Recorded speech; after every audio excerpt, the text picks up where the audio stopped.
Hello, my name is Chris Ikpekurede. I'm an engineer. I'm a writer, publisher of several books, and an elder in the Church of Christ. Welcome to my channel once again. Now, as I record this vodcast, it is exactly 12 days to the most important elections. 12 days to the most important decision day we may ever make as a nation since independence. From every indication, the presidential elections or the presidential election of the 25th of this month could make or mar Nigeria. It is that important. As the political campaigns wind down in the days ahead of us, it is quite obvious that we have seen the good, the bad, and the ugly of Nigerian politicking. We must remind ourselves in the coming days towards our making this all-important decision that one, or perhaps I should say, the main drawback to our development as a nation has been the quality of leaders we have chosen over time. That has been our main drawback. Now, as one of the candidates often says, it will seem to me that God has given us everything else. Everything else. What we have lacked consistently are good leaders. But thank God, in this election season, God has been sufficiently gracious to us.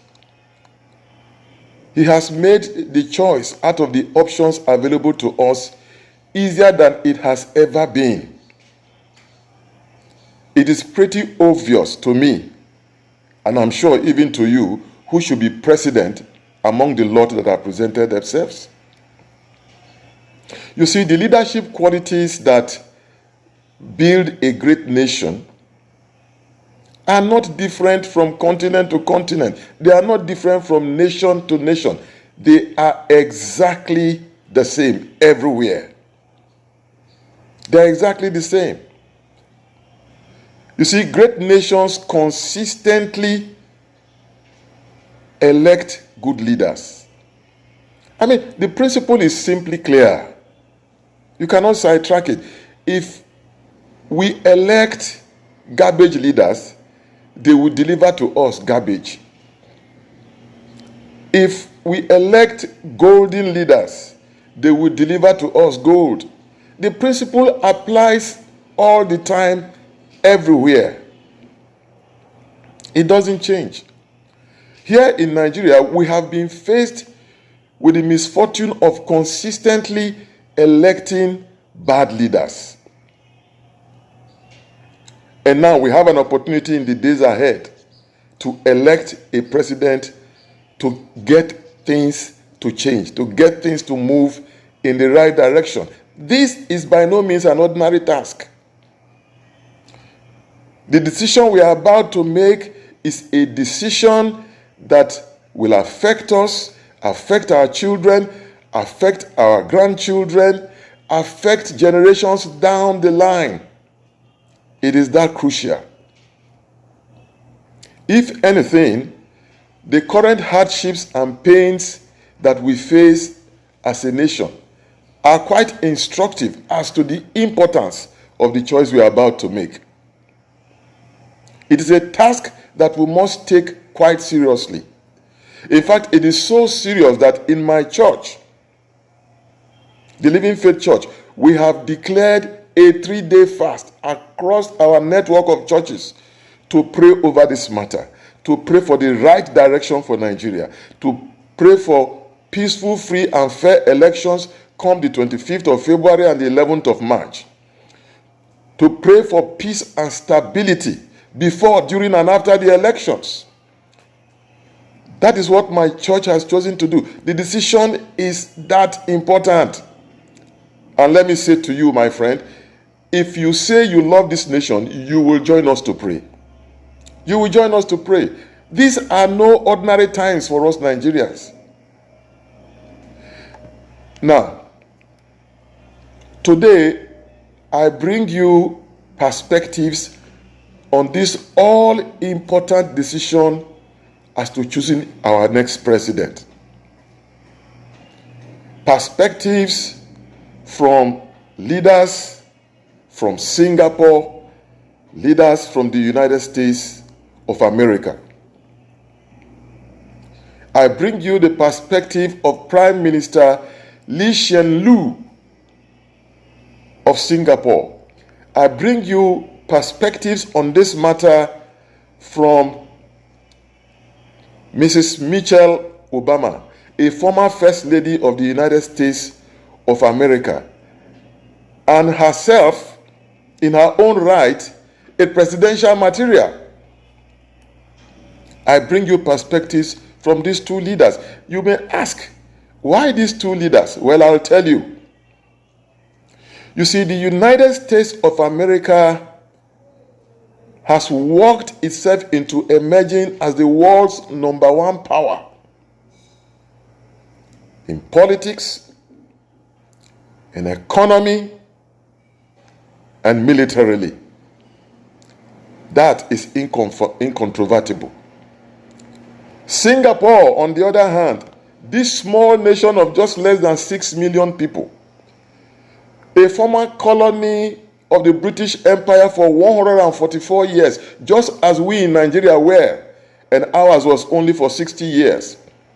This small nation of Singapore has emerged out of its colonial history as one of the most developed nations on earth.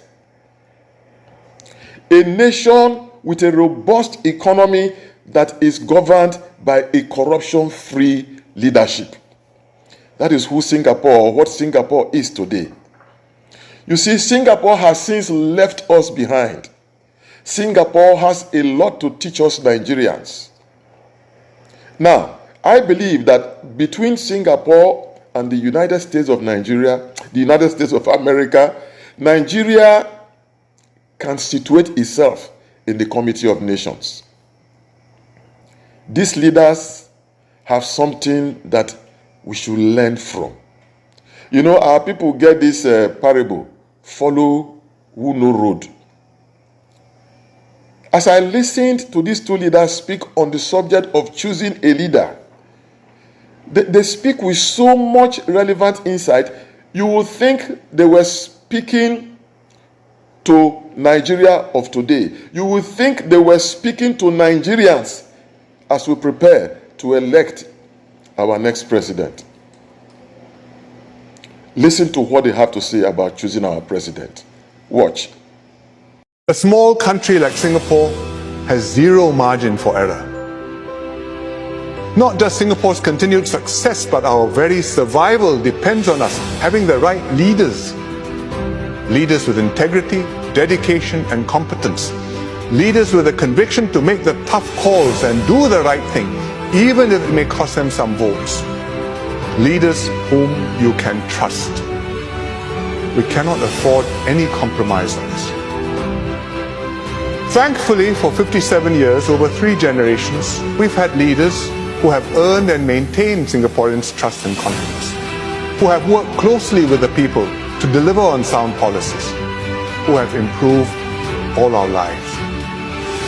Never take this trust nor this competence for granted. Did you see that? Prime Minister Lee enumerates the qualities in the leaders that have made Singapore great in the last 6 decades. We need the same qualities in our next president, I tell you. Now, Lee says we mustn't take trust and competence in leadership for granted. trust, and competence. We shouldn't take it for granted. The reason is simple. Not everybody who offers himself for leadership possesses those qualities. Not everyone who offers themselves to lead a nation are trustworthy or have the competence to lead their nation. It is time for us in Nigeria to begin our own journey to greatness. It is simply time. We must look critically at the men on offer for president before we put our fingers on the ballot paper 12 days from now. We must look critically. Keep on working hard to find the right people, get them to serve, and help them to do their best for Singapore. It is our duty to extend our success formula into the next generation and beyond. Leadership succession is therefore of paramount importance.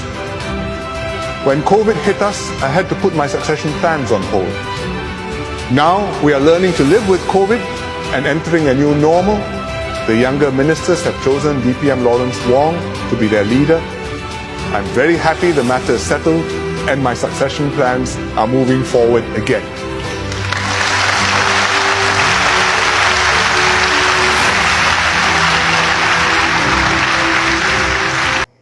Now, very importantly, Prime Minister Lee also makes clear the importance of succession. The leaders who take over from older leaders. Succession in leadership has been critical to the growth of Singapore in the last 60 years. Unfortunately, Nigeria has had the misfortune of having bad leaders succeed bad leaders. Bad leaders succeeding bad leaders. Listen, it is time for us to break this evil pattern. It is time. Well, now let's listen to Michelle Obama. The presidency doesn't change who you are, it reveals who you are. And the same thing is true of a presidential campaign. So if a candidate is erratic and threatening, if a candidate traffics in prejudice, fears, and lies on the trail, if a candidate has no clear plans to implement their goals, if they disrespect their fellow citizens, including folks who've made extraordinary sacrifices for our country, let me tell you, that is who they are. That is the kind of president they will be. Trust me, a candidate is not going to suddenly change once they get in office.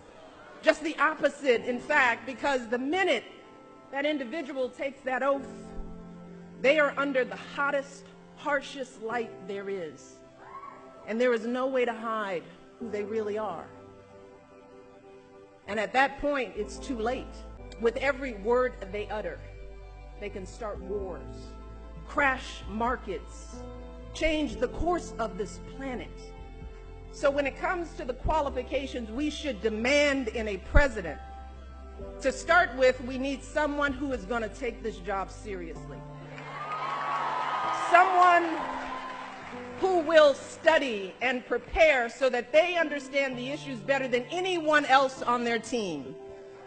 And we need someone not with good judgment, but with superb judgment in their own right.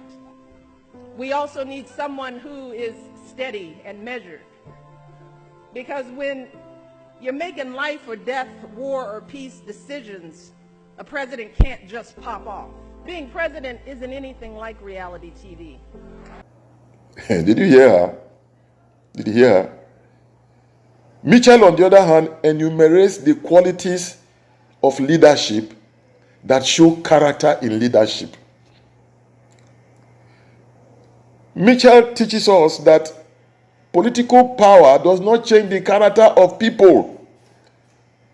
It reveals the character of people once they attain leadership. By the way, so does money. Money doesn't change people. It only reveals who they are when it enters into their hands. Now, Mrs. Obama makes clear that character is just as important as competence for nation building. How true.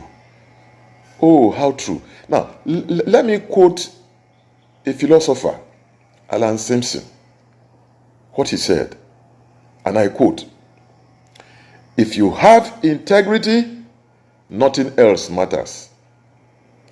If you do not have integrity, nothing else matters." Oh, Nigeria is overdue for a president that has character. Character must be a prime consideration for us as we troop out on the 25th of this month to vote. Character must come top on our list of considerations. Now, we have a choice before us. We have to make a choice. Now, given all the foregoing, I think it is insufficient for me to say to you or anyone else, go and vote right. Go and vote your conscience. No, I'm not going to say all that. How do I know a person who knows their left from their right? How do I know a person that still has a living conscience in them? How do I know? So for me, an easy pick out of the lot that have presented themselves is Peter Obi of the Labour Party. And that is who I recommend you vote for. Go vote Peter Obi on the 25th. Don't make a mistake. Here Peter Obi, he says, hold me accountable. He says, record all the promises that I'm making to you today for future reference, so you can hold me to account. Haba. Who else among the others has offered us this contract? Who else? People say corn when it's strong, now they take the noam. Well, Peter Obi is my choice. He is the man among the lot who comes closest to the qualities that Prime Minister Lee and Michelle Obama have enumerated. He comes closest. And by God, will I hold Peter Obi accountable. I will hold Peter Obi to be accountable for the vote that I cast for him. Let me tell you, I am a true obedient. But Peter Obi will face my displeasure if he gets into office and does something else. Well, I've made up my mind. What about you? What about you? Well, this is just what I have to say. May your children resemble the person you will cast your vote for as president on the 25th of February. Well, please like this video and share it. And by all means, subscribe to my channel. Meanwhile, let me show you this short video on how you may cast a valid vote. Don't go mess up your ballot and have your vote discounted. God bless you. See you next time. My brother, sister, get your BBC. Make me unite, make me vote you be. Now my president, me I want